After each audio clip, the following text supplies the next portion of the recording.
morning, 8 o'clock on this September 11th. Thanks so much for joining us here on ARC Rochester. I'm Stephannie Joseph. And I'm Dan Schrack. We have a jam-packed 2 hours to get through, so let's run down what we have brewing for you this morning. Well, it's all about the Fringe Festival. We are previewing 3 different shows, starting with 3 legendary queens taking the stage to compete for the title of the Rochester Drag Queen. We'll be joined by the competitors in the upcoming Drag Me Home show. And a comedic reimagining of Stephen King's Misery. We're going to be joined by the cast members starring in the upcoming production of Misery Loves Company. And later, we will take a journey back to prehistoric times and come face to face with the unknown. We'll be learning more about the cinematic experience, The Lost World, Bemshi. Before all of that, let's get a first check of the forecast because Friday is approaching quickly, and it looks like it's going to be a gorgeous next couple of days. Hey, Marty. Yeah, it looks just beautiful for us over these next few days. Today's going to be a really nice day. It's starting off that way. We did start off with just a little bit of fog that was just trying to form in a few places. Nothing really widespread, but we're just right on that cusp of seeing that try to form. But now that temperatures are increasing, that is not going to be an issue going forward. We're going to see some sunshine win out, starting off with temperatures mainly rising back into the 50s. Some areas never did fall out of the 50s last night. A few places did slide down into the upper 40s, but we're already seeing those numbers start to increase thanks to that sunshine that's working in. 73 at noon, probably somewhere in the mid 70s for highs today, which is pretty close to average for this time of year. Tonight will drop down to about 52 for a low, and over the next couple days, still hovering very close to that average number. It'll be somewhere mostly in the mid 70s for highs, maybe a few more clouds Saturday. Sunday, the chance is there for a couple showers. That's probably our best chance of rain out of the next week or so. And then into early next week, we'll actually see temperatures increase a little bit, rising to be not far from 80 as we start off the week. Could even rise a couple degrees into the 80s as we head deeper into next week. So overall, pretty nice to see the next couple days off, and as we head into next week, may even get a little bit warmer by then. Okay. I love the 80s. Yeah. We love it, Marty. I don't know if I like your music, but I like the 80s. Well, listen, you don't like my music? Do you like the 80s music? Oh, yeah, I was playing some back in the weather office. It was 1987 hit music, I think it was today. Turn it up. What was the bop? Oh, there was some Duran Duran. Nice. Who else was there? There was some Hall & Oates. Okay. I couldn't tell you which songs they were playing, but yeah, it was some good music. Very good. Yeah. All right, sounds good. Thank you, sir. Okay. All right, let's go off the top now and start with some things that have piqued our interest this morning. I will start things off today. So it's a topic that may have you asking, what lengths will you go to get your spouse to do chores? One woman is willing to charge her husband a fee. So yes, this is a real video. A couple known as Jess and DJ Online, or Right Family Forever, posted the video as a YouTube short. And before I continue, it is important to note that they said this is something that works in their marriage and may not work in yours. So Jess says she could charge her husband DJ between $10 and $20 if he forgets things like putting away laundry. Lad Bible is also reporting that the rate goes up for more serious mistakes, like forgetting to swap out car seats, for example. Hadn't heard that in the video, but that's according to that publication. It really depends on Jess's mood. At the end of 2 weeks or even a month, she sends him an invoice. Now, she started doing this instead of complaining and actually prefers it. Sure. Her husband called it unorthodox at first in that YouTube short, but took a liking to it, saying, quote, "It's just easier depending on the month." Now, he went on to say that if he's up, meaning if he has the money, he will give it. That invoice could be as much as $600 a month. A lot of people, they are sharing their thoughts on social media about this. And before I share their thoughts, there was a video that was posted to the couple's Instagram where the husband basically made a disclaimer here. He was like, he used the Lad Bible post to say, like, a lot of people are saying things online about this, but just to let you know, like, she doesn't do everything. This works for us, like, as simple as putting away laundry, basically defending himself. You can check out that video. All right. Into what people are saying online. On Instagram specifically, they're saying, quote, well, he'd have to pay to have that done if she wasn't doing that free labor, so good on her. They're in support of Jess. There are other comments, again, supporting Jess, saying that if both parties are working and splitting bills, then I get it. Another person in opposition now writes this. They say, I wonder if he charges contractor rates then when something needs to be fixed around the house. So there are plenty more comments for both sides. You can see them online. What do you think? Should one spouse charge the other when they don't do household chores? Do they both have full-time jobs? I'm not sure about this family specifically. I just ran into them because of that post by Lad Bible. I don't like the fact that she totals the bill to whatever she feels at the end of the month. No, let's give things prices if we're going to do this. Fixed prices. They can rise with inflation, but fixed pricing. Yeah. My other thought is, listen, if you're paying $600 some months, buddy, why don't you just hire somebody to come by your house twice a week and clean up after you? My whole thing It'd cost you less. It's mainly like, for example, laundry was the big thing. Okay. He may like throw something there, and what he said in the Instagram video, defending himself, was basically that I may put something there and completely forget about it, but my goal was to get back to it later. Okay. So I think when it comes to things like that, I consider it minor, although it's kind of a pet peeve for me too. But yeah, that is because it is a minor infraction. Yeah. Minor infraction. I need to know what these people do before I can, because I would like to share my full thoughts. But I need to know what they do. I need to know if they both have full-time jobs. If they're both, I think it's silly. Yeah, just a tad extreme. I mean, if you have the money and this is something you want to do, on the other hand, I think that it is important to speak up and say something. Yeah. I don't like sounding like a broken record. No. If you ask anybody, my biggest pet peeve is repeating myself. I hate it. Like, if you don't hear me the first time, we're going to have a problem. But I think in this case, the spouse needs to hear from me, know that this is something that's frustrating me. But I also understand her not wanting to complain. There becomes a time when you're just done. My father used to say, I'll tell you the first time. I'll correct you the second time. There won't be a third time. Yeah. And I said, okay, better listen. Yeah. I would like to know what a marriage counselor says about this. I think it would be interesting to get a professional's perspective. I agree.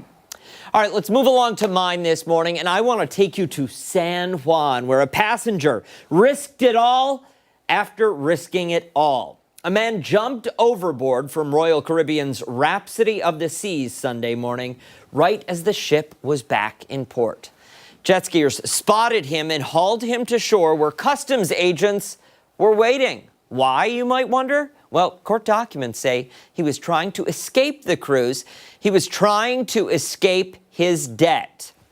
So get this, he racked up more than $16,000 in the ship's casino during its week-long voyage.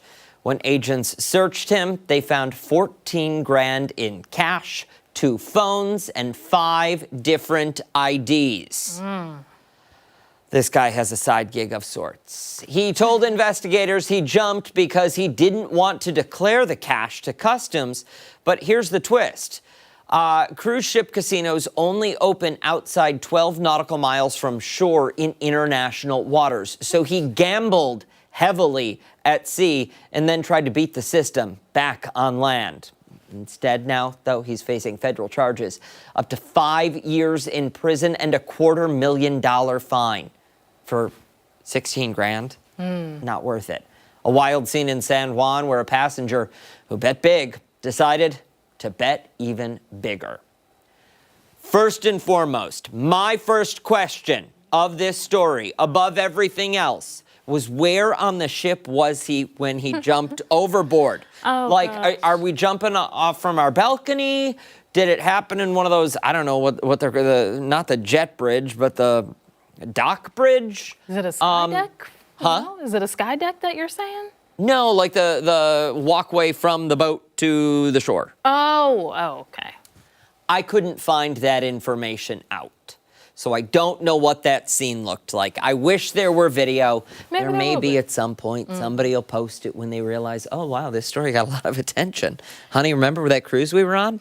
And that guy that we saw rescued by the jet skiers after jumping from his balcony window? Well, here's what he was trying to do. it is a story for the history books. It Not is. something you'd expect. I didn't even know you could gamble on International waters. International. Okay. Well, interesting.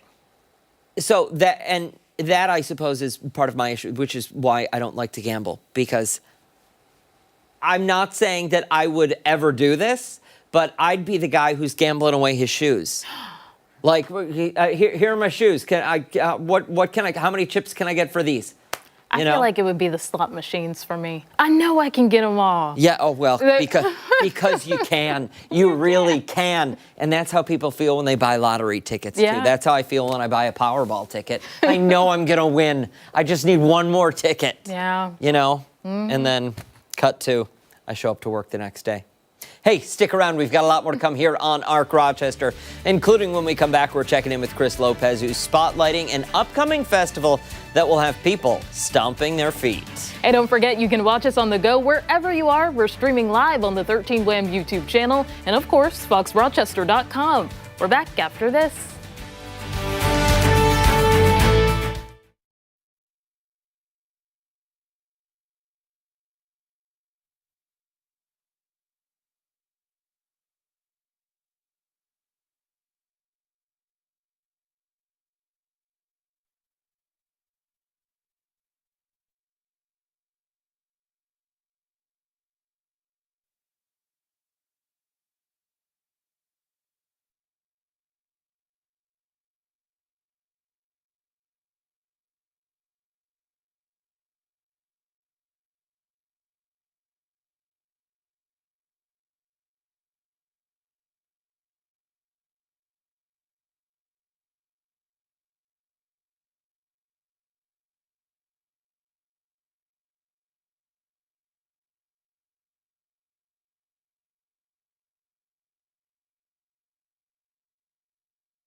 Casa Larga Vineyards is celebrating its rich Italian heritage with a special tradition, the annual Purple Foot Festival. Yeah, taking place this Sunday, families and friends of all ages can get a hands-on and feet-on experience making wine the old world way by stomping. Chris Lopez is live there with all of the details that everyone needs to know. Hey there, Chris.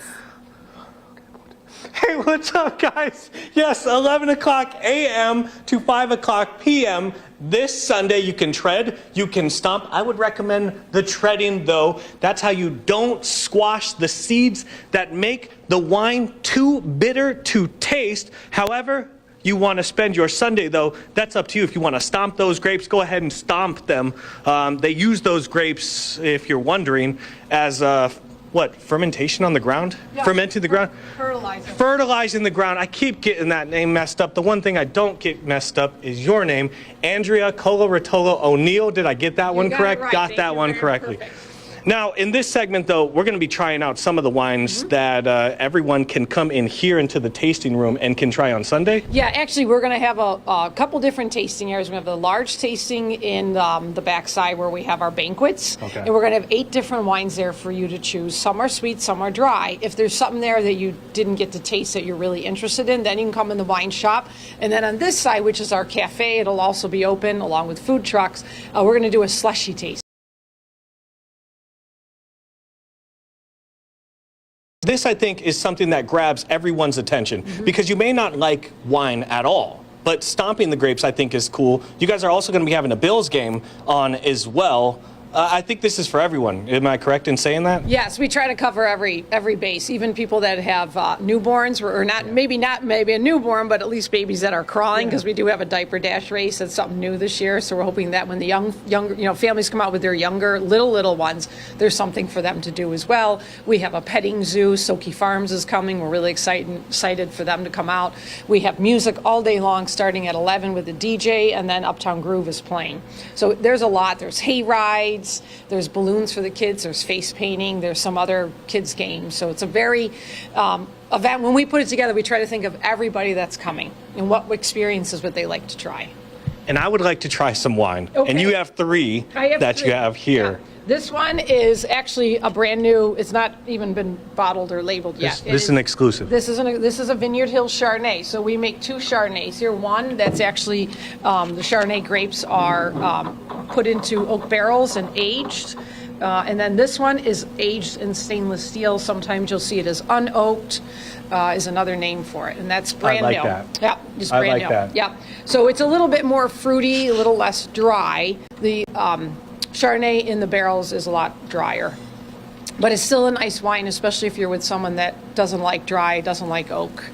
So the next one is Riesling. Now we make 3 kinds of Riesling. We make a sweet, a medium dry, and a dry. And this is our dry, because Chris, I know you said you liked dry. Yeah, drier Riesling wine. is my favorite kind, too. Yeah, and Riesling's a really cool grape. It's been in New York State for years. It was the first grape brought to New York State that was of European vinifera variety. And it is, you can do a lot with it. Like I said, we make 3 different styles. You know, a sweeter, a medium dry, and a dry.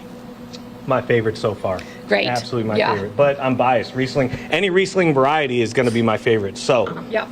number 1 in my books. Now the next one is what we call our Meritage. Stands for heritage. It's supposed to be made from. There are 7 noble grapes. This wine has to have 3 in them. We do recommend, and I didn't do it yet this morning for you, but yeah, we would normally put that through an aerator or decant it. That helps the wine open up and release a lot of the flavors. So ours is made with Cab Franc, Cabernet Sauvignon, and Merlot. So that is a blend, which is really popular. I love that. I'm not a fan of red in general, but I like the red there. Yeah. That's dry. I would eat that with a dessert, Yeah. kind of to contrast. It's a little bit dry, it's a little bit tangy, and then the dessert would contrast that. However, I want to switch things over to your family, though. Yes. Your parents. Yes. Did they stomp grapes? Where does this tradition go back with your family? Yeah, so the tradition goes back to my dad, who I mentioned earlier. He's from Gaeta, Italy, which is a small coastal town in Italy. They grow a lot of different varieties of grapes and vegetables, and it's really it's a resort town with beaches and beautiful agriculture. So we are very into food here with my family. And he would tell me as a kid, talk about how they would stomp grapes growing up on his grandparents' vineyard. When I got older and started working at the winery, I had customers always saying at the end of a tour, they thought they were being funny. Do you press the grapes with your feet? So we just decided one day, hey, let's do it. Let's let people come up. It's only once a year you can do it, right? And then it just took off from there, and we started, we also highlight grape pies. We have the grape pies for the eating contest. We have ones you can buy to take home. So everything that goes along with, and for this event, we're trying to demystify wine. Yeah. So this is for everybody, but we also have wines that if, like yourself, you're interested in Rieslings or specific wines, we have those available as well. Something for everyone, and get your tickets. Hit the Google machine. Casa Larga Vineyards, $25. If you wait until day of, they go up $3. So get those tickets right now, and we'll have information on our website on Fox Rochester and 13 Wham. Back to you in studio, Dan and Steph. Chris, I need one of those wine icy pouches right now, my Oh, friend. they do look pretty good. Don't they? Mm-hmm. Delightful. Mm-hmm. What flavors are those? Is that peach? I would take this, Dan. I would take this for you, Dan, but this is gonna melt, man. It's a okay. long car ride back to 13 Wham. Was it I about wouldn't want to 20 ruin the minutes? flavor. Nah, I'll throw it back in the freezer. It's hour and 20, Steph. It's an hour and No, 20. that's a lie if I've ever heard one. All right, Mr. Lopez. Thank you, sir. We appreciate it. Hey, don't go anywhere because when ARC Rochester returns, it's this morning's weather trivia. Mark McLean will join us on the other side of the break.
Welcome back. Meteorologist Mark McLean joining us now with a look at today's sunny and warm temperatures. Thank goodness. Even that weather. The trivia. repeat button. Listen, we need it desperately. Yeah. It's nice and quiet. It's great if you have anything to do outside, right? I mean, if you're doing anything outdoors, this weather has been absolutely ideal. And speaking of things outdoors, the weather trivia today. Oh boy, here we go. Ready? Steady. Go. Go. Okay. Here it is. Which greenhouse gas is released in large amounts during livestock farming and rice cultivation? I think Steph is on Well, this. no, No, Stephannie.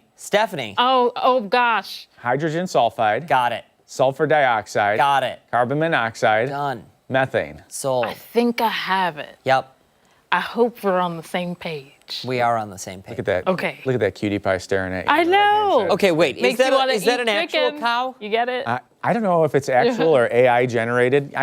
When I use the Google these days, I don't know what I'm getting. You know, Do you actually have to hit the AI button, or you is it like have- all AI now? I don't know. Can you have audio though, sounds with these graphics?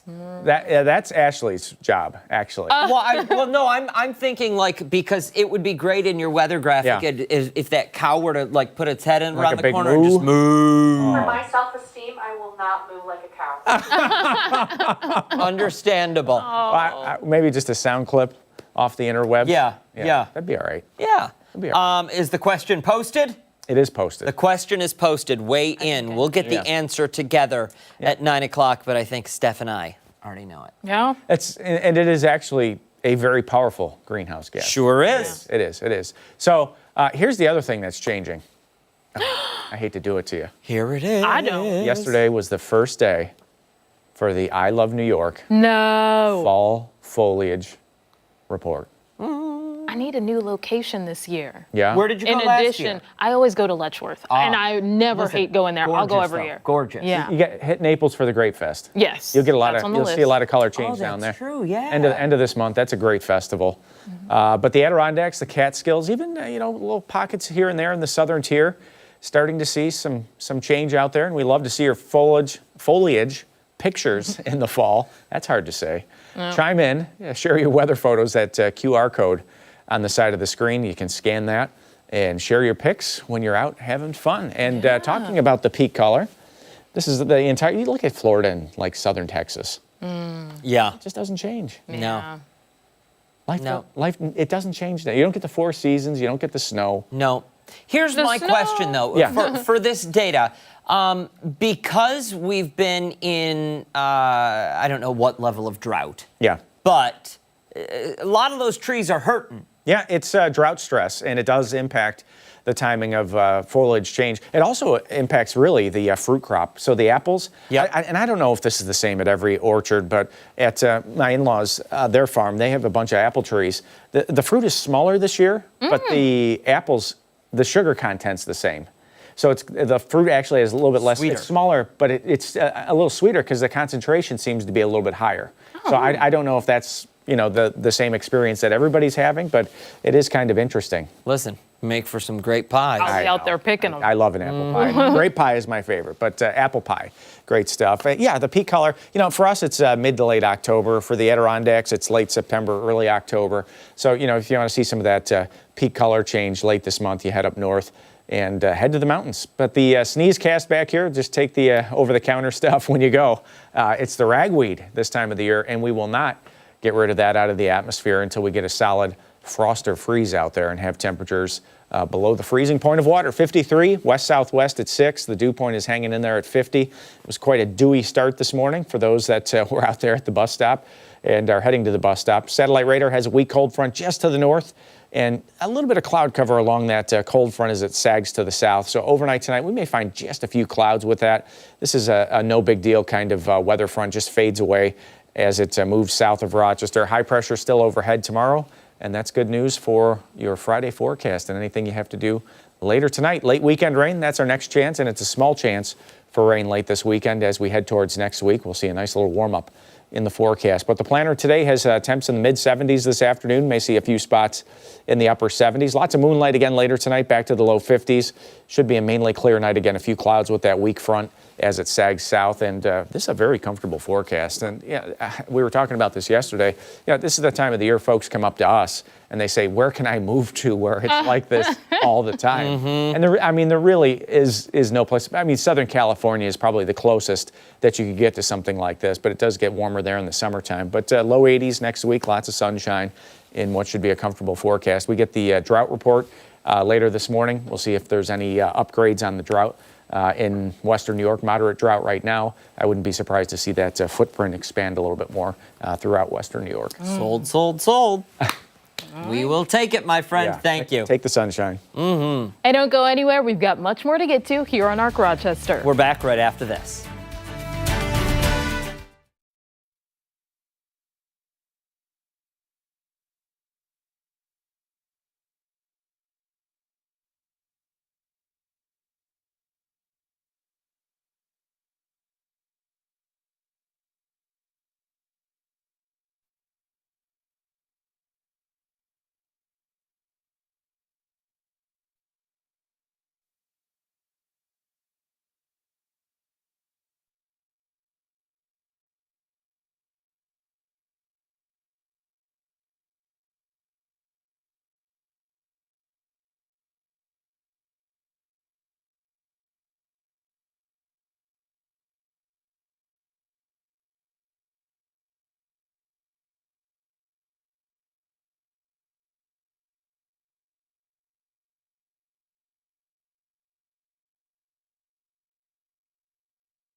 Thursday morning. Thanks so much for staying with us here on ARC Rochester. We want to turn to some consumer news and discuss job hopping. For years, switching jobs often meant a bigger paycheck, but a new report shows that advantage may be fading. Yeah, the National Desk's Angela Brown has the story. Remember when switching jobs meant a bigger paycheck? That may no longer be the case. For the most part, I am telling most people, stay in your job if you have job security. This is not the time to be trying to move. Dante King is an HR consultant and usually helps people climb the corporate ladder. But right now, he says the job market has shifted. New data from Axios shows job switchers and people who stayed saw a 4.3% average raise in July, wiping out the advantage of job hopping. And with just 22,000 jobs added last month, the leverage may be back with employers. The economy's slowing up in terms of the number of jobs that are being produced. And so therefore, it's really a seller's market. And what I mean by that is that organizations have an advantage at this moment where they do not have to offer the types of pay raise incentives that they were once offering. But there appears to be one exception: healthcare. Healthcare and social assistance companies now account for 87% of the private sector jobs created in 2025. Because in certain industries, particularly in healthcare, there still may be a competitive advantage. And Americans are losing confidence in the job market. In the Fed's latest report, people said they think there's a less than 45% chance of finding a new job if they lost the one they have right now. And that's the lowest confidence level since the survey began. In Washington, D.C., I'm Angela Brown. For more, we are joined now by Angela Brown. Angela, thank you so much for taking time out of your day to speak with us. I got to start with those statistics you were citing there. There was an audible gasp at the 80+% of the workforce being created in healthcare, and then the 44% confidence rate that they would be able to find a job. You know what's so fascinating about that?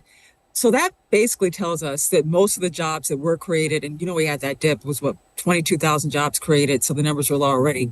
But if you take out healthcare, just think what those numbers overall would be looking at. Because most of the jobs being created right now, overall, we think it's just a big picture.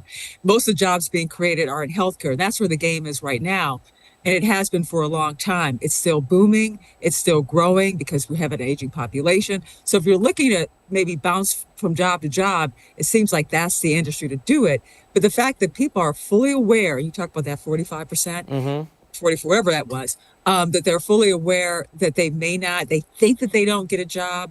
The game is in the mind. I think we know that. So if you think that, then you're not going to search, or you're just going to try to bury into where you are right now. I also think the other startling thing that was in the story was about the difference between pay increases, and there really wasn't one when someone went from one job to another, but also just people not feeling comfortable with those incentives, for example, employers, I should say. How should people that are looking to maybe get a new job approach this new market? It seems like there's a lot of trepidation. It's funny because I was talking to the HR consultant. People are calling him up. They're like, "What should I do, Dante? What should I do?" And like he said, to stay put. But he did say that you should never just rest on your laurels, so to speak. That you should keep your resume updated. And I think one thing that we should all be doing, regardless of what profession we're in, is we need to get some AI training, because as AI starts to move in and starts to replace some of these entry-level jobs, that's where things are going to. So in this situation, I'm hearing from experts, always keep your resume out there, try to get some job training while you're there, bring up your skills, but also focus on AI and becoming literate, because that's where everything's headed right now. Angela, did that HR expert have any insight on what people, the struggle people are facing who may have already been out of work? They're already unemployed. They've been unemployed for a handful of months now and have been searching for the job. What are they experiencing? What's so interesting about that question is that I remember reporting on this last year, actually, where people were having a hard time last year finding a job. And that was when there were more jobs available per person. At one point, it was like 2 jobs for one person. Now we're basically dead even. So those people are probably having a harder time finding a job. And this just didn't start recently. I remember reporting on this, Stan, last year when people were saying that they couldn't find jobs. So it's like they're just getting buried and buried and buried and buried. I'm wondering if the expert, or maybe if you're hearing around, if people are kind of being impacted by the revised jobs reports numbers that recently came out not too long ago this week. Could that figure, those figures that have been coming out, lead to a bit of nerves in this market? Well, everybody's nervous. And when you look at the jobs report that came out, the numbers were lower than anticipated, the recent numbers. But then you have to think about the whole big picture, whether it's people are worried about the tariffs. I mean, we still don't know how the tariffs are going to hit us yet. It's still trying to trickle in right now. And then you have these jobs reports that are coming out. We had to revise the numbers down. Was it 912 from a 12-month span? And then you had 22,000 for, I think it was last month. So the jobs numbers aren't looking good. And then on top of that, you don't know what's coming. It's like it's going to be a freight train with the tariffs and how they're going to impact what we buy every day. So I think there's a lot of uncertainty. And I don't think these numbers help. And one of the more frightening parts of all of this is the job seeker is the last to find all of it out, because they're not seeing the tariff firsthand. They're seeing it from the potential employer who's on standby. Are we going to need to hire more people, or are we going to need to cut jobs and potentially lay people off? They're playing a game of just waiting right now. So you wonder, should you make that jump? Because you don't want to lose the paycheck you have coming in. Absolutely. And we have no clue as to way this, the experts have an idea, but honestly, you don't know which way it's going to go. So that's why you talk about job hopping. Then the other term, of course, is job huggers. Yeah. Are people who are hugging that job, so to speak, who are going to just dig in and stay because you just don't know, A, if you're going to get the money, and B, if you're going to get that job. So what is it? The devil you know is better than the devil you don't. Is that that term that people say? Well, listen, I am holding onto my chair firmly this morning, Angela. You should. Nobody's taking me anywhere right now. Thank you so much for your time, my friend. We really appreciate it. Bye. Hey, stick around. We have so much more to come on ARC Rochester, including when we come back, we're taking you behind the story this morning. And don't forget, you can catch us wherever you're headed. ARC Rochester is streaming live right now on the 13 Wham YouTube channel and foxrochester.com. Stick around. We're back on the other side of the break.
6:40 this morning, and we are going behind the story now as authorities in Utah continue to search for the suspect accused of shooting and killing conservative activist Charlie Kirk. He was speaking at Utah Valley University when a shot rang out, killing the 31-year-old. National correspondent Atra El-Nashar has more on the messages coming from both sides of the aisle.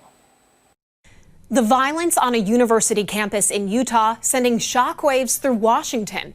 President Trump, who's credited Charlie Kirk's Turning Point USA for mobilizing enough young voters to get him elected, announcing his death on Truth Social. The great and even legendary Charlie Kirk is dead. No one understood or had the heart of the youth in the United States of America better than Charlie. He was loved and admired by all, especially me, and now he is no longer with us. Melania and my sympathies go out to his beautiful wife, Erica, and family. Charlie, we love you. The president ordering flags be flown at half-staff until sunset on Sunday. Vice President Vance says, eternal rest grant unto him, O Lord. Republican commentator Scott Jennings visibly emotional when the news broke. Charlie Kirk was a destination for a lot of young conservatives, and we're going to miss him. Utah Republican Senator Mike Lee saying this murder was a cowardly act of violence, an attack on champions of freedom like Charlie, the students who gathered for civil debate, and all Americans who peacefully strive to save our nation. California Governor Gavin Newsom, one of the most high-profile Democrats in the country, who earlier this year hosted Kirk on his podcast, says the attack on Charlie Kirk is disgusting, vile, and reprehensible. In the United States of America, we must reject political violence in every form. Former Democratic Congresswoman Gabby Giffords, who was shot in 2011, says democratic societies will always have political disagreements, but we must never allow America to become a country that confronts those disagreements with violence. FBI Director Kash Patel says agents were sent to the scene right away, and the Bureau will support the ongoing response and investigation. In Washington, I'm Atra El-Nashar. Now, we do know that 2 people were initially taken into custody, but then released after questioning. But really and truly, from top to bottom, it's just a horrific, tragic act. I think there is zero justification for this, yet there are people online who are throwing out old clips of Charlie Kirk. Nothing anyone says should lead to this. Definitely. And you hear that sentiment oftentimes with so many lawmakers on both sides of the aisle. It's good to point out a lot of people condemning this act. It is not okay for anyone. The rights in this country specifically outline freedom of speech, for example. And I know that political violence has been a concern, again, on both sides of the aisle. We've seen multiple times this year alone that there have been incidents of an assassination of the representative, Melissa Hortman, as well as her spouse. And then also we've seen the attempted arson at the Pennsylvania governor's mansion. Shapiro, Josh Shapiro. And then the assassination attempts against President Trump. And it certainly is causing concern. A lot of people talking about a rise in political violence. One of the things about this that stands out to me as one of the most concerning things is, listen, whether you agreed with this man or not, that's neither here nor there. He was always willing to have a conversation. Whether he was shutting students down or not, he was there willing to talk, willing to peacefully debate his stance, his side. And I feel like that is an art, the art of conversation, the art of political arguing without violence has somewhere been lost in the past several years. And it's truly tragic if this is where we're at. I'm trying to fall asleep last night, Steph, and I keep on thinking to myself, how did we get here? Exactly. How did we get here? Because once you choose violence, there's no unbiting the apple. Yeah. There's no do-over. There's no hope for fixing it. What's done is done, and you are forced to you're forced to live with it. And he was a young man. Just 31. 31, wife, 2 young children. And again, you disagree with him all you want. This is not how we handle things. One of the defining characteristics of this country, having lived abroad, is that ability to speak out about your political views, for example. And this being a conversation, as you were talking about before, that's exactly what was going on moments before that shot was fired on the campus at the university that he was at in Utah. So it is devastating not only because Charlie Kirk was lost in this, but also the people around having to see that. I believe earlier this morning we had been talking about 3,000 was the estimate there, and we also had sound from people that were there, and it was traumatizing, to say the least, for them, having seen what they saw. And another note as well that people talk about throughout social media is the sharing of that incident. It is terrible. Reprehensible to share the moment that this happened. And I'm seeing journalists themselves post about how they are reeling from this as well, seeing that violence take place. Hearing about it, I know, is not easy either, but having to experience that on video is not right. No, not at all. Yeah, it's a tragic and devastating place that we have arrived to. I think for far too long we have been holding the mirror to others in judgment when we're just afraid to look at ourselves and look inward, and not willing to accept one another as fellow human beings, the humanity behind it. Somewhere that got lost in the shuffle. And it's sad for us as a country that this is where we are in this moment. I do want to, before we wrap up, just give a few quick details about where things are in terms of the investigation. So again, manhunt still ongoing for the suspect that fired that fatal shot, as well as both the FBI and also the Department of Public Safety in Utah. They are investigating as well. So again, an ongoing investigation. We also heard that President Trump is expected to speak on this matter at some point this morning. So hopefully new details come out very soon. He did post that video to social media last night and has called for all flags to be lowered to half staff until sundown on Sunday. Again, a tragedy that unfolded yesterday at Utah Valley University. We will continue to follow it for you both on air and online, 13wham.com and foxrochester.com. Stick around. We do have much more to come on Arc Rochester, including when we come back, we are going live to some of the 9/11 remembrance ceremonies happening in our community today. We're back on the other side of the break.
Thanks so much for staying with us here on ARC Rochester. Today, a somber day across the country as we remember the innocent lives taken on September 11th, 2001. Nearly 3,000 people were killed 24 years ago when terrorists hijacked 4 commercial flights, crashing 2 into the World Trade Center towers in New York, 1 into the Pentagon, and another into a field in Shanksville, Pennsylvania. Remembrance ceremonies are being held around the country this morning. We're going to give you can see there in some of those boxes on the right-hand side of the screen, some of those live images. You see the one happening at MCC's Brighton campus, one playing out in Irondequoit at this hour, and the reading of the names taking place right now at Ground Zero in Lower Manhattan. Yeah, a lot going on today to honor those lives lost, but not only the lives taken, but the countless others that were impacted, families, loved ones that are still reeling, and even those that are still suffering from symptoms related to the attack. Absolutely. Producer Ashley, I'm wondering if we can take that Irondequoit image, and it looks like the ceremony there is just getting underway. Have a listen in on that and then share some thoughts.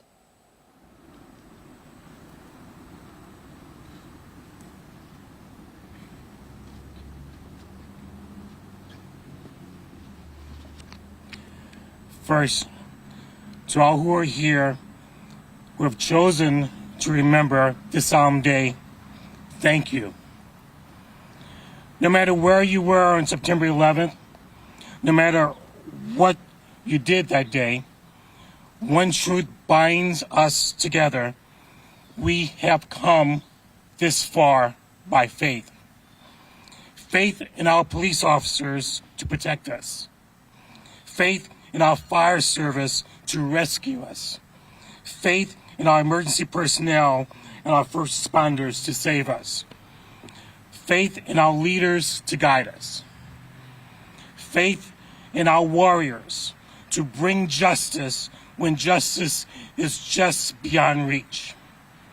Faith that in our weakest times, we, as one people, will unite and endure. We have come this far by faith. On 9/11, we suffered and we endured. Through the darkest day since Pearl Harbor, our firefighters endured, our police officers endured, our emergency service and first responders endured. Without hesitation, without reservation of mind, body, or spirit, they ran into the burning towers. They brought hope in chaos. They saved lives. They protected lives. They did so in complete disregard to their own safety. Without hesitation, they answered the call to serve and to sacrifice, and for the sake of hope. We endured. That's Town Supervisor Andre Evans there live in Irondequoit at the 9/11 Remembrance Ceremony playing out at this hour. Again, we've been talking about this really all day. For at least some of us, the bit of an older generation, you vividly remember where you were when this played out. Yeah, for sure. I can remember it was the first semester I was teaching at MCC, and I can remember the security guard just opening the door of all the classrooms down the hallway, and because at that point we were vacating public buildings, getting everybody home, and he said everyone in this classroom needs to leave Monroe Community College immediately. Said nothing else.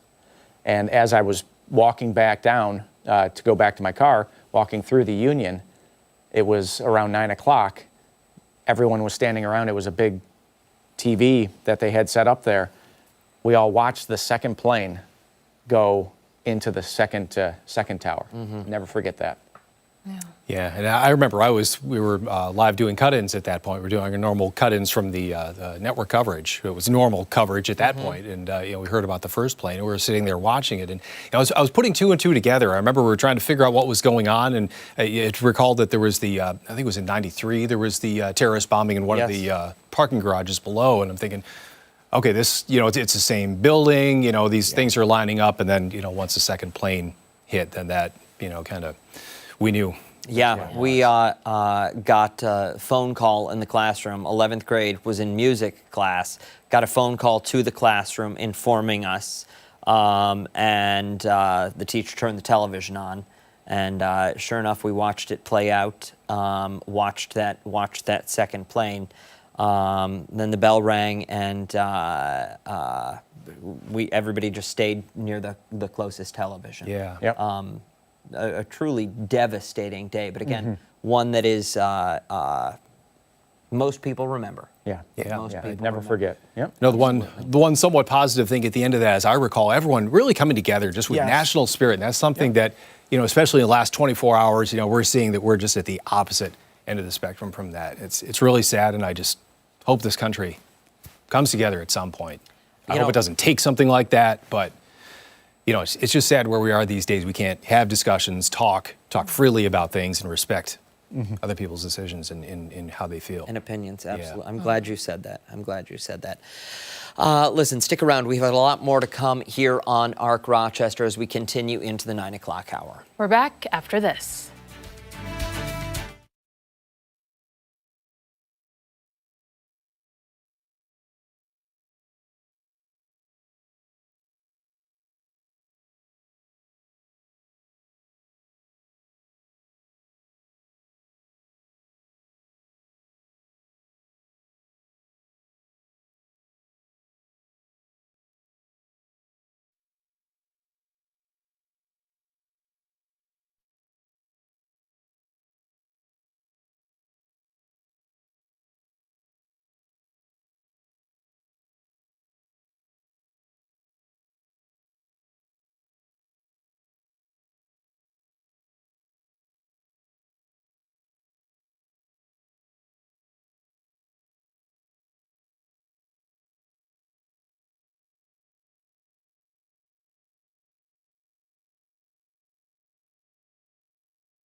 Good Thursday morning, 9:02 on this September 11th. Thanks so much for staying with us here on ARC Rochester. I'm Stephannie Joseph. I'm Dan Schrack. Meteorologist Mark McLean is back with us once again. We're talking about a gorgeous forecast. We're waiting for the answer to today's weather trivia, and we have a muddy pause forecast. It's a three for this morning. Wow, that's a lot of fun. You know, the forecast is, it's just steady as she goes, right? I mean, it's not changing. It's rinse and repeat weather. We were talking about it yesterday as being kind of Maytag repairman weather. But the weather trivia, let's start there for the forecast today. And talking about farms and what might get released into the atmosphere. We didn't discuss this, Steph, but we will in a second. Okay. Which greenhouse gas is released in large amounts during livestock farming and rice cultivation? Is it hydrogen sulfide, sulfur dioxide, carbon monoxide, or methane? Ding, ding, ding, ding, ding. And everybody got it right. Yeah. Wow. I think this is the first one Wow. where everybody got it right. I'm not even That's gonna, impressive. And you guys had it too, right? Pat yourself on Okay. the back. What is on the periodic table of elements? What is the identifier for methane? Is it ME? No, that's a good guess. That's the state of Maine.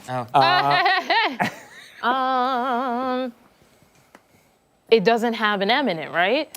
It's NA. No, that's sodium. That's beer without alcohol. OR. Is it H? That's Oregon. That's hydrogen. No, not Oh, H H? only, but like HG. No, it's actually it does. CH. Oh. 4? CH4. There you go. He got it. He got it. Oh, I knew an H was in there. Yeah. Okay. Yeah. Thank you, producer Ashley, for sending me the answer. She looked it up. She went to the old AI. Yeah, so rice cultivation actually produces, in terms of the amount that man puts into the atmosphere, like 10 to 12% of the methane annually. And this would be considered, quote, non-natural, even though it's coming from nature. It's just, we're kind of stirring it up a little. Okay, so it's because of the equipment we're using to seed and harvest and the way that it breaks down in the soils for rice during agriculture. Oh, wow, okay. So the, and it's actually a very powerful greenhouse gas, too. It's much better at taking long-wave radiation from the Earth and storing it in the lower parts of the atmosphere than even carbon dioxide or water vapor, although water vapor is very good too. So interesting stuff there. The other part here today, we've got an update from the drought monitor. Oh. Yes. Yeah, we'll get to our muddy pause, I promise. Okay. Look at parts of New Hampshire now in extreme drought. When you see that, that is an agricultural hydrological drought in parts of New England now. Now, Western New York, this footprint gets expanded into Wyoming County, parts of Livingston County. It is now in all of Orleans, Genesee, and just about all of Monroe County, half of Wayne County, and the Finger Lakes will be there too shortly if we don't get any significant rain. Is there just no drought over toward Ithaca way, east of us? So they've been a little bit more lucky with the weather pattern. A lot of the thunderstorms that have developed have increased in intensity into central New York and areas into eastern New York. But it's really been New England and areas into western New York that have been placed into this moderate drought. And if we don't get significant rain in the next week or two, there's going to be some spots of severe drought, especially west of Rochester into Orleans and Genesee County. We'll keep you posted on that. But for this guy, look at this. with his Bills gear. Yes, Frankie. Come on, Frankie. All right.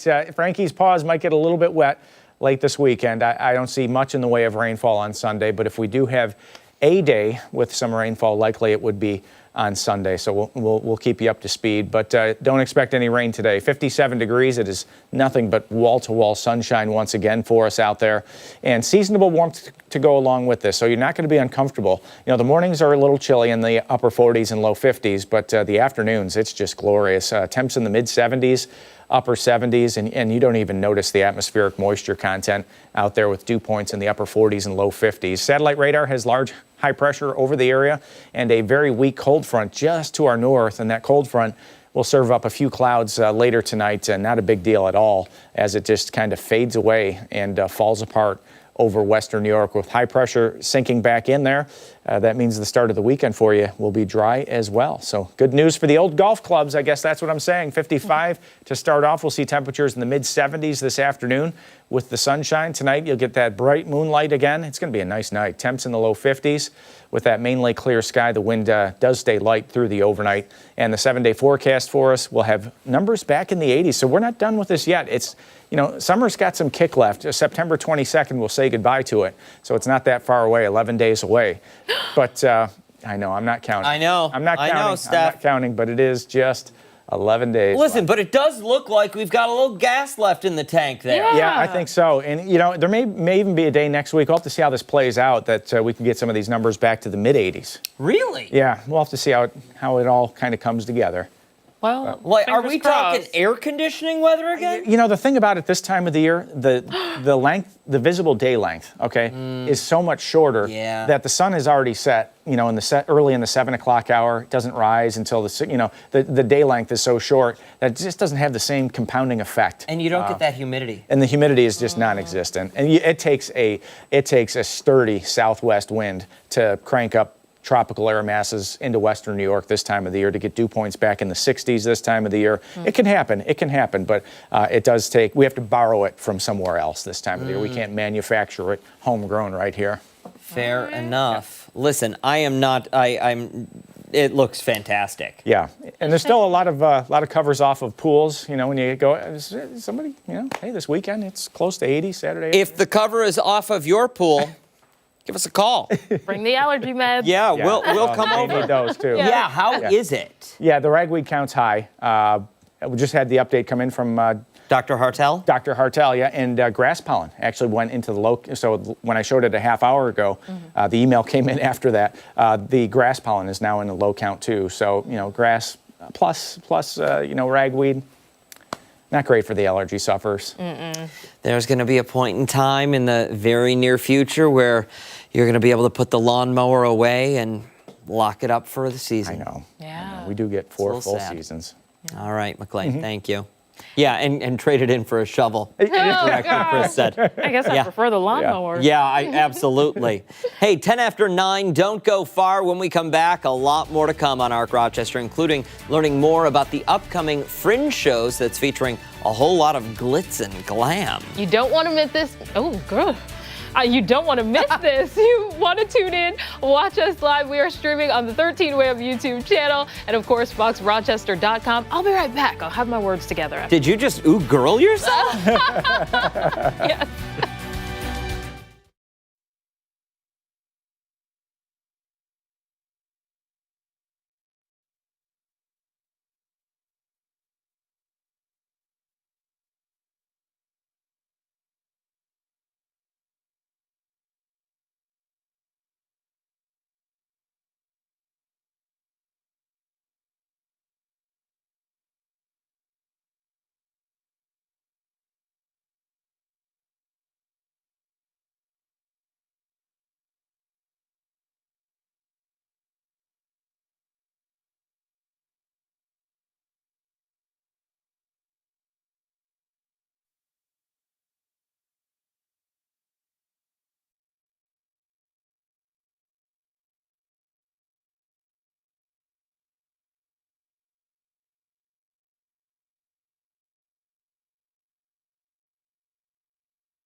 9:12 this Thursday morning. Get ready to start those engines because next week, 3 legendary drag queens are rolling into the Spiegel tent for one night of over-the-top performances, jaw-dropping looks, and some serious rivalry. In the show, Drag Me Home, these queens are battling it out to be crowned the Rochester Drag Queen. For more, we are joined now by Mrs. Kasha Davis, Darian Lake, and Pandora Box. Good morning to all I of think you. it's the Rochester Drag Queen, Oh, right? yeah. The Yeah. emphasis on the the. Well, here we are. I mean, this is legs and dairy. We're all here.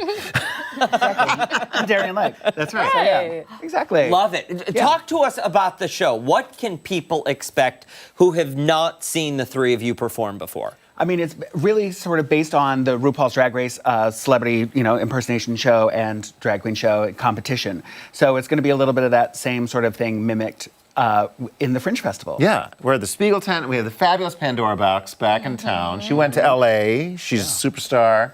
She's the first one on RuPaul's Drag Race of the 3 of us. Yeah. Amazing. Yeah. How was that experience for you? It was crazy.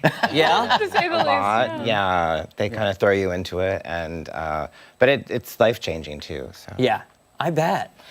Well, forgive me, I want more of a scoop. What can people expect? Is it obviously full performance? Are you gonna be out there greeting people, letting them know hey, I'm the one? I mean, it's all of it. The 3 of us, we performed together forever. I got to watch these 2 on stage, and they've taught me so many different things. And we're going to do comedy. We're going to do lip sync. We're going to do a runway. Yeah, there's going to be celebrity impersonation. There's going to be, it's similar to that of the show. There's the Snatch Game style competition that they do. On the show, mostly we're out of drag as boys, but then in this, of course, we're going to be the full geesh, the full regalia, all that stuff, and full costumes. So you get to, we don't want to give away too much, so that's why we're men today. So, that's right. And then later will be men in dresses. Mm-hmm. So. The wardrobe is on point. Talk to us about the styling for this. How much work goes into deciding what we're going to wear, who's going to wear what, and who gets to sparkle more than the others? Well, this is going to be a competition, so we're all going to bring our A game and sort of try and outshine each other, which is what we always try to do anyway. Yeah, and most of my stuff I purchased at the Goodwill, so we're good to go. Yeah. But everything from designers and stuff. A lot of us have collected so many things over the years because some of us have been doing drag for 30 years, and so those 2, not me. Right? Yeah. Sort of new to this whole. I am thing. new. I think I'm the oldest of the 3 of us, but I've done drag by a lot. Yeah, So. by months. Yeah. By Wow. months. Yeah. Wow, the competition begins. Already started. This is the shade of it all. The truth is not the shade. I mean, the truth is the truth. The truth is in the sunlight. There it is. No, but what I think is fantastic about it is it's all done in play and in jest. Absolutely. And fun. there's a true friendship. No, not at all. Not at all. Yeah, we've been friends for so many years, which is great, and it's so wonderful that we work together so well. I mean, we've had shows, outside of Rochester together and apart, and it's been great of having people that you trust in the performance and to work off of. Yeah. So it's been great. So. Is there anything you're looking forward to with the Fringe audience specifically that may be unlike any other venue in Rochester? Pandora, this is your 3rd Fringe show at least, I think. At least 2nd. Yeah. I thought you've done it several. So it's great to have Pandora back. Yes. Yeah, and also to get people from all ages and all suburbs and stuff of Rochester, and to get to experience some of the acts that they wouldn't normally see. It's something that's on the Fringe, which is great about this whole competition. Yeah. But what is unique about that Fringe crowd? Because I for an event like a Drag Me to Brunch, you're going to have different people sitting at the tables there than I imagine you get at the Fringe Festival audience. Yeah. I mean, I think ultimately the fact that we're combining all of it. You're going to get stand-up. I mean, these 2 the three of us have all done comedy one way or another, stand-up specials and different things like that. But then also you're going to get the idea of where we're creating our fashions. You're going to get the, it's not just a lip sync event. So there's personality there. And then we're also bringing in some other fringe performances in between so that we can change our costumes because it's in their writer that they have at least an hour in between performances. An hour in between I'm exaggerating. Yeah, no, 5 minutes or so is all I need. But the great thing about the Fringe audience is always so interactive and fun and part of the show as well. And even when we're going to the audience or if there's, like tipping and stuff, which is it's always great to help us pay for some of our glamorous outfits. So, that's fantastic too. So they really get into it and, they dance and move and shake and all that stuff. So that's a great thing. There's so much energy with the Fringe audience as well. Absolutely love it. One more time for somebody sitting at home, when, where, do they need tickets? Can they pay at the door? How's it work? I don't know. Perfect. Yeah. September 15th. Yes. Get your tickets at rochesterfringe.com. And we are going to be there in all of our fabulosity. Even Pandora's brought merchandise. You can get her autograph. Wow. She's the original RuPaul's Drag Race queen. That's like I'm the only one that has merch. Well, I'm just saying. Period. No, you're the only one with a merch table? No, I mean, okay. you can buy T-shirts and things, all that stuff. It's fine. It's fine. Fans and also some of this. Of course. I didn't notice it first. Honest to God, I did. You know what I thought it was? Did you ever see that? Because my eyes are up here. Daria? That's exactly what I was going for. Okay. Yes. You hit the nail on It's the for head. some of the people that, us millennials. I watched Daria. Yeah, millennial. That's perfect. Yeah. That is perfect. Thank you all so much for coming in. We really Thank you for appreciate having it. us. If you want tickets, you don't want to miss the show, we'll post all the information you need to know if you want to go on foxrochester.com. Stick around when Arc Rochester returns. We are once again checking in with Chris Lopez, who is having a foot-stomping good time. We're back right after this.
One of the eastern U.S.'s biggest grape stomping festivals is back this Sunday, returning for the 29th year to Casa Larga Vineyards. I think it's grape treading.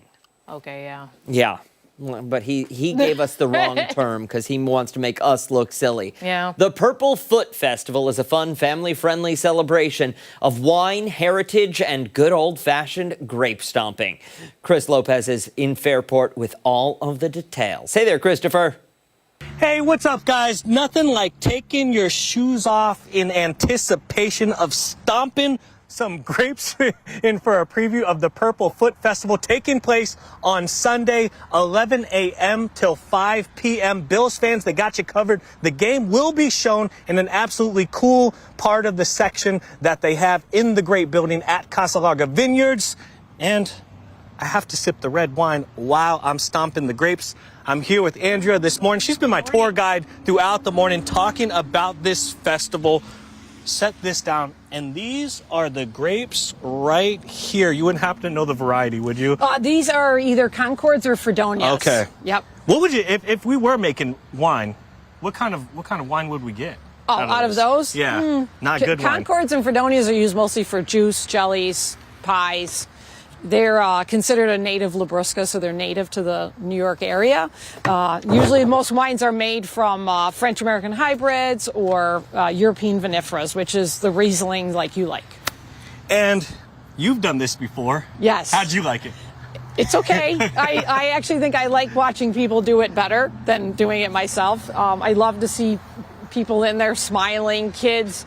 You know, we get a lot of people that want to get in there, take their picture with their glass of wine where they're stomping, and that's, I enjoy that more. I just like seeing people enjoy themselves. Rooted in rich history, you guys don't use it anymore, you have machines for that. Yes. I want to try this. I've never done this before, so let's hop in. Oh, all right. Already. All right, that feels weird. So it feels squishy, it's cold. I'm getting a lot of the stem as well. Feels like I'm stepping on just really, really wet mud here. Now, believe it or not, this is how they used to make wine roughly probably 8,000 years ago, and you're supposed to tread. You're not supposed to stomp. If you stomp, I've been saying it all morning, you squish some of those seeds, and those seeds release bitter tannins in the wine and kind of give you that nasty, sour flavor. And you really don't want that. I mean, maybe you do, maybe you don't. I don't know. But you don't want to squish the grapes. But what I like about this is if I were making some of this wine, I would be able to control how hard I'm pressing down. And that can make a unique flavor of wine. If you're using a machine, machines are just set to what they're set to. You can't make anything unique. Unique is making something with your feet, though, right? Yes. And this is rooted in a rich tradition. Did your parents do this? My father came from Italy, and while he was growing up in Italy, that's where he learned to harvest grapes. He would tell me stories about how they would have to stomp the grapes gently with their feet, with clean feet before they went in to make the wines. And someone may be asking, a lot of grapes are going to be stomped. What do you guys do with the grapes after Purple Foot Fest is over? Yeah, we take them out into the vineyard and throw them in the rows. They actually act as a fertilizer and basically go back into the earth. And this is a community favorite. This event here, you said people's eyes light up when they come in here and stomp the grapes. What do you think that says about Western New York and their attitude towards wine? Yes, well, being that we've been here for 50 years, we've seen the attitude towards wine change a lot. You know, before New York State, actually New York State, a lot of people don't know we made wine before anybody else. We have bonded winery #1 in New York State. Then during Prohibition, nobody made wine anymore, and California kind of took the lead, and then it came back to New York in the 70s. So many of the wineries, we've worked very hard to bring a world-class focus on our wine. So stomping, definitely for fun, but we're also here to make excellent wines.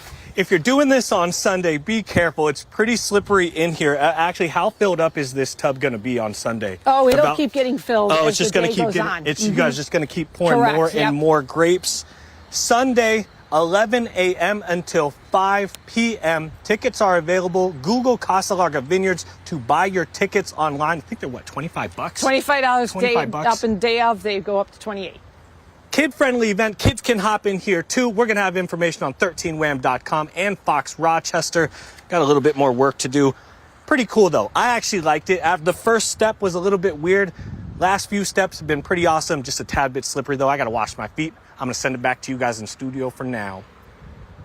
Listen, I did not need to see Lopez's feet. He was multitasking, too. Yeah, drinking. He does that well. He does that well. Producer Ashley said in our ear, those dogs. Did you see that video? You know that video. I do know about it.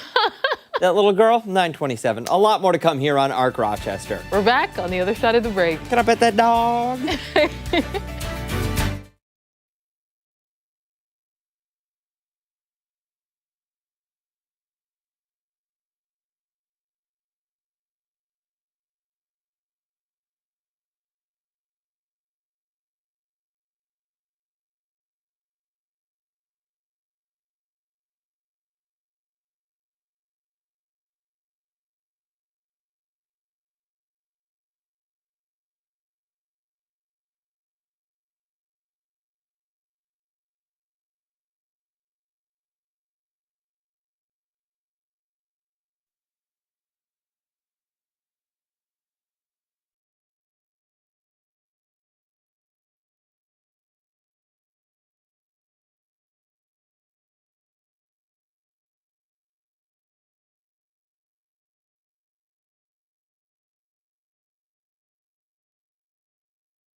Just before 9:30 this Thursday morning. Thanks so much for sticking with us here on Arc Rochester. We're continuing our Fringe Festival coverage, day 3, and for this next show, get ready for some laughs with a sinister twist. In the show, Misery Loves Company, Stephen King's Misery is being reimagined in a 2-person improvised comedy horror show. This morning, we're joined by one of the show's stars, Joe List, for more. Good morning to you. Good morning.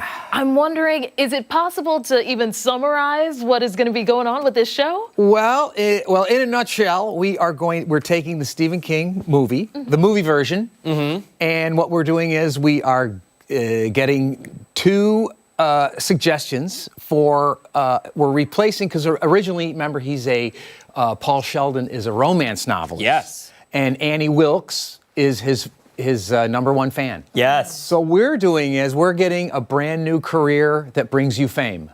Oh. So it can be anything from an archaeologist to a 70s pop singer, and she's still the number 1 fan. And then she's going to find out that he's changed his mind, that he's changed his tune, and then she, of course, gets very angry with him, and horror and comedy will ensue. It's going to be very, very funny and very, very scary. One of the most gruesome scenes in that film, it may be the one we were just watching. Yes. He's laying in bed and she's got a 2x4 in between his ankles. Right. And a sledgehammer is involved. Yes. He's, of course, locked in this room, in this bed. And she leaves town to, of course, go and get some supplies. And he finds a hairpin, and he opens the door and he goes into the rest of her house, and she finds out he's been rolling around in her home. And she goes, "Well, Paul, we have to make sure you don't go anywhere." So she justifies it by getting a block of wood. I don't want to ruin it, but she calls it hobbling, because that's what they used to do in the diamond mines. in Africa in the diamond mines, they would if people were stealing the diamonds, they would hobble them so they couldn't.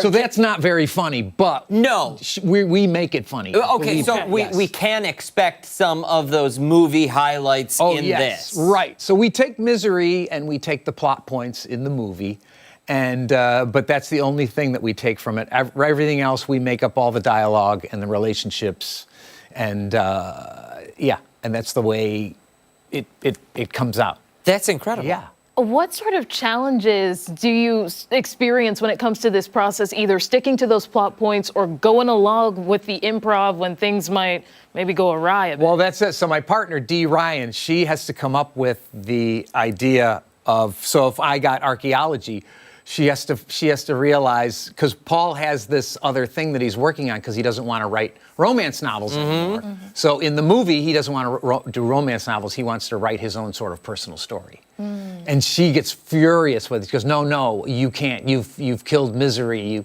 You have to go back to writing romance novels. He says, I don't want to do that. So that's basically Dee's challenge, is to say, I say I'm not an archaeologist anymore. It's all faked.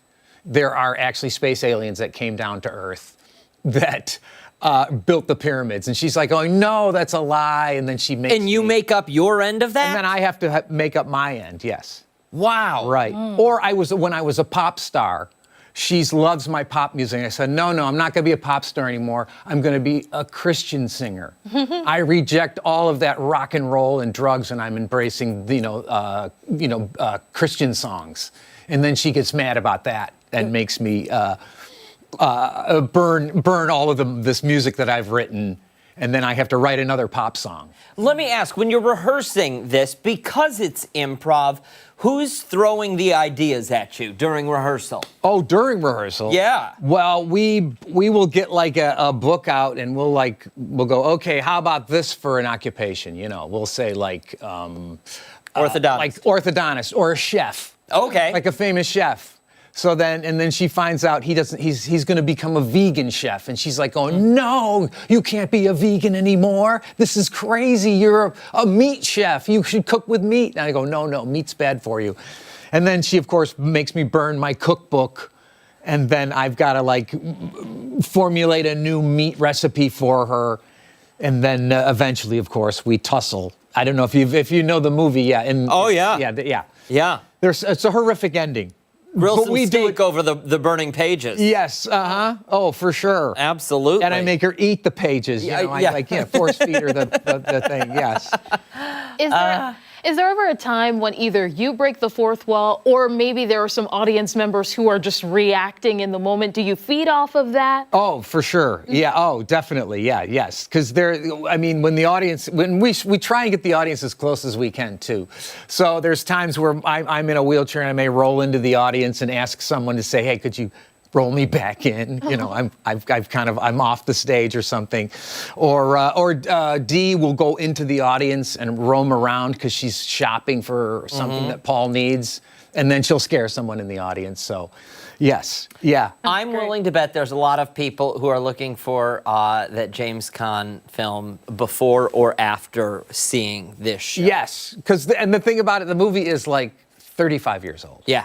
So. And it's very accessible, so you can find it, and it's great. And it's crazy because, Dee, my partner, does most of the heavy lifting because she's Annie Wilkes. So and I'm basically in a bed, and then I'm also in a wheelchair during the play of the show, of the play. One more time for somebody sitting at home, when, where, how do they get tickets? You get tickets on the fringe.com website. It's Friday at 5:30. Sunday at 6 p.m. at Soda Black Box, 45 Prince Street in Rochester, New York. Perfect. Right. Beauty. Yes. Sounds good. Thank you so much for coming in. You're welcome. We really appreciate it. Hey. We'll post all of this information and much more on our website, foxrochester.com, after the show this morning. It'll be scary and funny. Hey, stick around. We still have much more to get to on Arc Rochester, including when we come back, we're continuing our Fringe Festival coverage and taking a journey back in time. We certainly are. Hey, and don't forget, you can take us on the go wherever you are. Arc Rochester is streaming live right now on the 13 Wham YouTube channel and foxrochester.com. We're back on the other side of the break.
opening this weekend, audiences are invited to experience dinosaurs, ghosts, and all things unknown in the brand new show, The Lost World Bemshi. Blending live theater, immersive music, and old cinema, this show is described as an experience that blurs the line between film and flesh. For more, we're joined now by performer G.E. Schwartz. Thank you so much for coming in this morning. Thank you for having me. We really appreciate it. Yeah. Absolutely. Okay, this seems like it has a bit of everything. How do you execute that? How do you pull that off? Well, it takes a little bit of coordination, but I have a wonderful partner, David Esposito, who is my co-writer and performer and producer, and a little bit of like throwing spaghetti against the wall and see if it sticks in the beginning.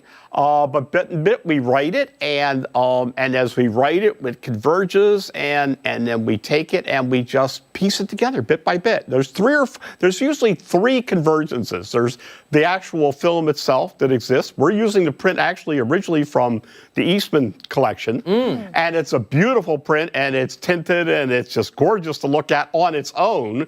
And then we do things with it, not to it necessarily, but with it. And then I write an entire different book and drama around it, and a story within the stories that come out of it. So there's things nested within nesting of stories and stories and stories, sort of the inner stories that we tease out of the thing. And then my partner writes the music, and we do it as a whole. We do it as a musical, an old radio show, and then the actual thing itself. So, and the film is running. This actually is I think that we're watching right now is the original trailer from 1925. That's amazing. So it's 100 years ago. Incredible. And so how long does it take, especially if you're going with the film, to put something like this together? Begin usually in March. Wow. Yeah. And as you can see, we impose things and ideas and things onto it while it's running. So there's different. It's almost like different tracks of music. There's different levels of consciousness that are weaving in and out here and stuff like that. And so but usually it starts in March, and then it accelerates greatly around April, May, and June till it's written, and then the performance, and then the rehearsals, and we rehearse actually long distance to Skype and Teams and Zoom and stuff like that.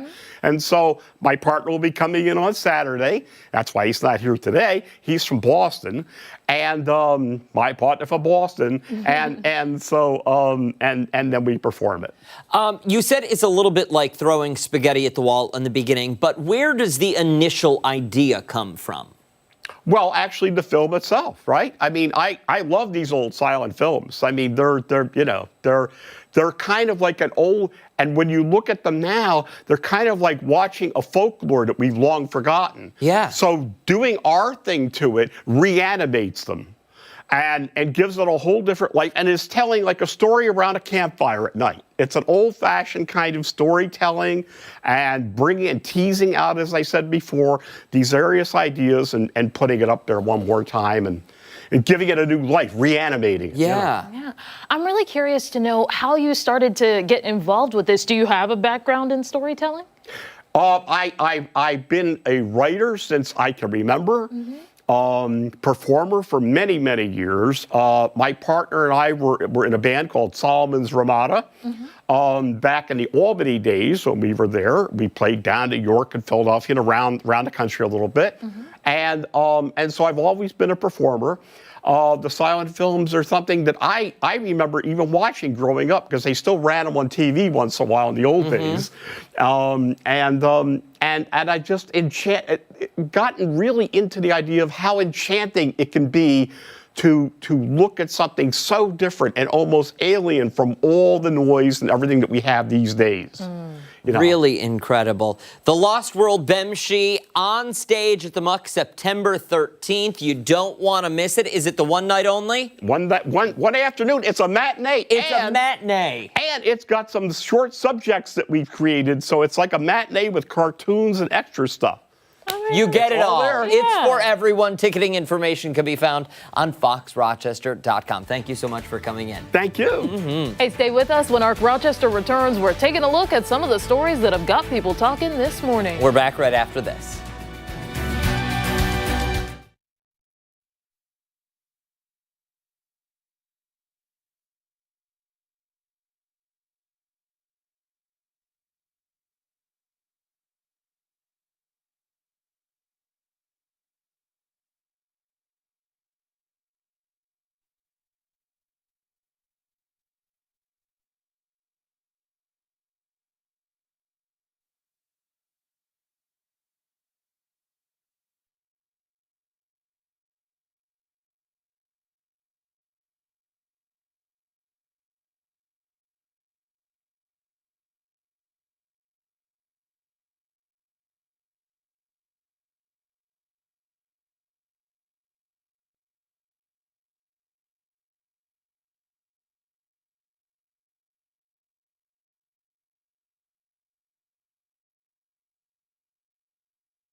9:46, time to see what is trending now, starting in Germany, where residents are fed up with some slimy ding-dong ditchers. Okay, so we are supposed to answer if we've ever experienced, First, had. have you ever had a ding-dong ditcher? No, but I never had it. No, didn't have a doorbell. No, I have a funny story about. I mean, did I ding-dong ditch? I'm sure. Sure, of course. I've never done it. I was a kid before. Yeah. You've never done it? No, I was scared. We only did it to like people that we knew. Oh. Like you ding-dong and run or ding-dong and hide. No. Yeah, absolutely. Well, all right. Neighbors, friends, yup. Okay, so we'll get back to the story now. 'Kay. According to police in Germany, they've received a number of calls from multiple residents at an apartment complex, all complaining about being ding-dong ditched. Residents say it happens either late at night or in the very early hours of the morning, and it's nonstop buzzing. However, when residents open the door, no one is around. After initially coming up short in their investigations, one night police found this ding-dong ditcher. Police said they were surprised to find that the culprit was not a teenager, but get this, a slug. That's gross. The slug had been sliding up and down the bell plate, creating havoc in the neighborhood. Oh. Police say they caught the slug in the act and brought it down to size, teaching it a lesson about boundaries and placing it on a nearby blade of grass. Allegedly, police there even said they threatened the slug with a fine if he does it again. Can you imagine that? I can. What is going on? Who is ringing our doorbell at all hours of the night? Sammy Turns the out it's a slug. bug. Yeah. That's interesting. All right. Yeah, it's a little gross, though, at the same time. Let's move along now to a divisive situation that's going viral online. Okay, according to a post on Reddit, a wedding guest shared that the hired DJ shocked guests when he shut his laptop and walked out mid-reception. Ooh, the post explains that the wedding started off very nice, but when it got to the reception, it took a turn for the worst. The poster claims that the groom's uncle kept pestering the DJ to play real music, meaning old country tunes that she said no one else wanted to hear. Oh, the DJ, after not being able to take it anymore, allegedly called it quits right on the spot, packed his bag, and walked out. A note before we continue. Oftentimes, like if you're in like a club bar situation, I would ask, or a friend of mine, I never go up to the stand, but I was like, are they taking requests? I never say, they should play this. I'll say it to my friends, but it's a little bold. But also, if it's my wedding, don't I talk to the DJ in advance and say, this is what we're going to listen to? Yeah, have a playlist. And from this set time, people can make requests if they want, or no requests at all. Yeah. Stick to this, or you do your thing, no I'm sure requests. it's a condition. Yeah. I don't know. This situation, though, caused a pretty big scene at this wedding. The bride stormed out crying, and there seemed to be people taking two different sides, either team DJ or team unprofessional. By the time the bride returned, the vibe was allegedly dead, and the reception ended about 2 hours in. People in the comments, they had mixed opinions on who they thought was in the right. Those on the DJ side said professionals are people too and don't deserve to be treated poorly. 100%. Others against the DJ said he went too far and could have asked someone else to de-escalate this situation. Who was making these song requests? The uncle. The uncle. I believe it was the bride's uncle. Okay. Yeah. You listen. You start one of those line dance songs, you know, and you go and you find the bride and say, "Yo, bridey, Uncle Joe over here is a little too loud and vocal about what he wants to hear. Do you want me to play some of his suggestions, or do I stick to the script?" I'd have to know what contract or agreement was signed. Like, what were the stipulations in there? Did he say no requests and he would leave? If that wasn't made clear, then I feel like we're in a very murky place with this, you know? Like, I don't know whose side I would be on. Normally, I would say the DJ, you know? But then I'm like, what was the preparation like? Did we talk about a playlist? Did we talk about genres? Did we make it clear? I feel like we would have. It's a wedding. Yeah. It's planned down, every detail is planned. Yeah. Yeah, I'm going to say, should the DJ have left? No. You don't pack your bags and I'm taking my ball and going home. Yeah. You don't do that. You're a professional. If the uncle was really bothering you that much, put on one of his songs to keep him quiet, then go find the adult in the situation and say, what's the deal here? Who am I taking orders from? Right. All right, let's move along here. We've got another story to talk about. If you are looking for a new job, you may want to start practicing some vocal warm-ups. A social media influencer is going viral after she said she claims to make thousands of dollars just with her voice. According to the mother of three from Texas, she said she has a large British fan base that pays to hear her talk. She said that she makes close to $20,000 a month just from recording and sending voice notes to her subscribers. Huh? She said that the messages range in different content, some of which include simple good mornings, bedtime messages, Bible verses, to even relationship role plays. She said she charges $20 for a short greeting, while elaborate asks can cost $100. She said she was surprised as to how much she is able to make since she has always found her accent annoying. Do we get to hear it? No, we're not allowed. Can you imitate it? I mean, a southern accent. Look. Y'all, you know? She said it was from, she has a British accent, right? No, she has a British fan base. Oh, sorry. British people pay to hear her talk. And she's Southern? With her southern twang, yeah. Well, if you've ever seen like Ginny and Georgia, Uh-huh. Georgia's voice. It's nice. Yeah. It's so like, it's a part of her like charm and appeal on the show. I agree. Okay. So Ashley, do me a favor. Yeah. I'll give you 50 cents if you read this tease in your Southern accent. Just 50 cents? $1. Fine, I'll take $1. We done? We done? Yep, go for it.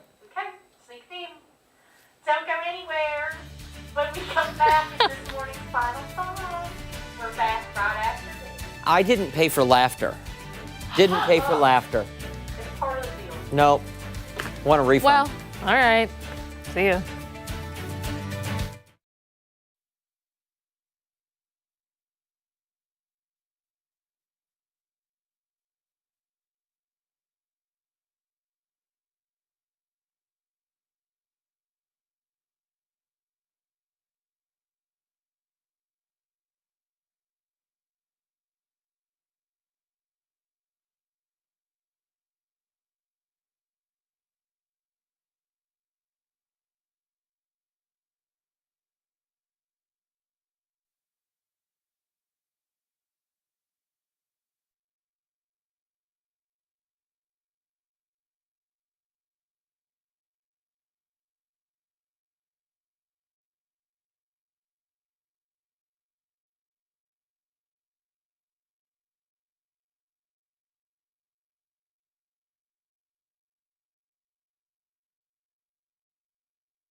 Sealed sent the me the deal. request for $1. I just fulfilled it.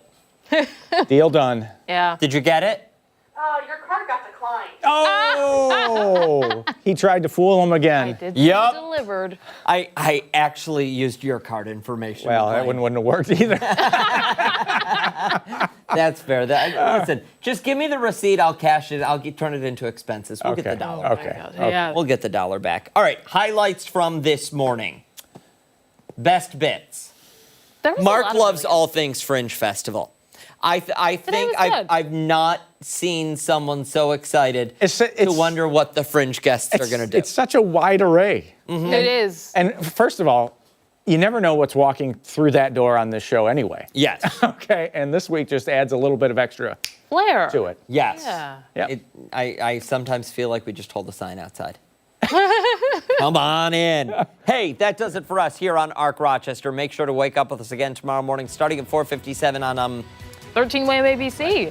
We also have much more live local news coming up later. 13 WHAM News at midday. Mark and I will see you then. Have a great day. Bye.